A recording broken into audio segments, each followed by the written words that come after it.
இறை வார்த்தையை வாசிப்பது உங்களை பாதுகாக்கும். இளைஞரே, நீங்கள் வலிமை வாய்ந்தவர்கள். கடவுளின் வார்த்தை உங்களுள் நிலைத்திருக்கிறது.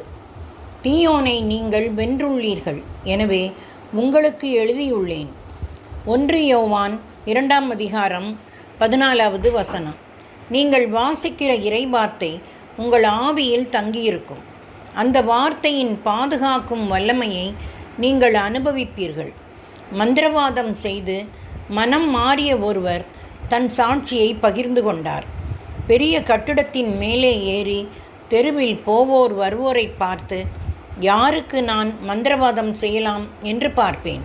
அப்போதெல்லாம் ஒரு வகையான மக்களின் இதயத்திலிருந்து ஒளிக்கதிர்கள் வெளிப்படும். அது விவிலியத்தை வாசிப்பதனால் வெளிப்படுகிறது.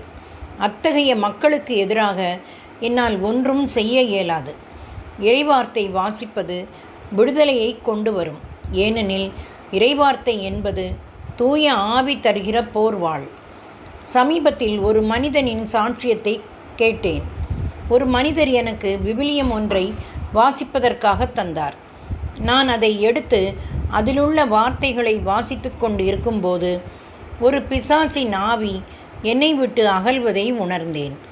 உங்கள் வாழ்விலும் இறைவார்த்தைக்கு ஒரு விடுதலையை கொண்டு வரும் வல்லமை உள்ளது. கடவுள் உங்களிடம் பேசுகிற இறைவார்த்தையின் பிரசன்னத்திற்கு முன்னால் எந்த பிசாசும் நிற்க முடியாது. இறைவார்த்தையை வாசிப்பது குணமாக்குதலை கொண்டு வரும். தம் வார்த்தையை அவர் அனுப்பி அவர்களை குணப்படுத்தினார். அழிவினின்று அவர்களை விடுவித்தார். திருப்பாடல் 107 20வது வசனம்.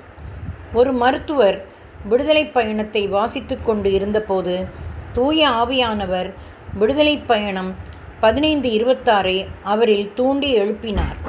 அவர் அந்த மறைநூலில் இருந்து கடவுள் பேசுவதை உணர்ந்தார். பிறகு இந்த நிகழ்வை தன்னோடு பணிபுரியும் மருத்துவரிடம் பகிர்ந்து கொண்டார்.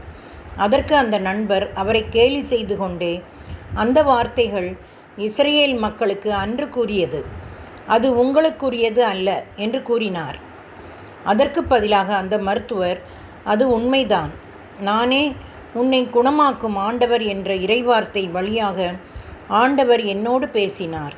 அவர் அதை கூறிய பின்பு அல்சர் வியாதியினால் பல ஆண்டுகளாக தான் துன்பப்பட்டும் வலி குறையாமல் போராடினேன். அன்று அந்த வியாதி தன்னை விட்டு நீங்கியது என்று கூறினார்.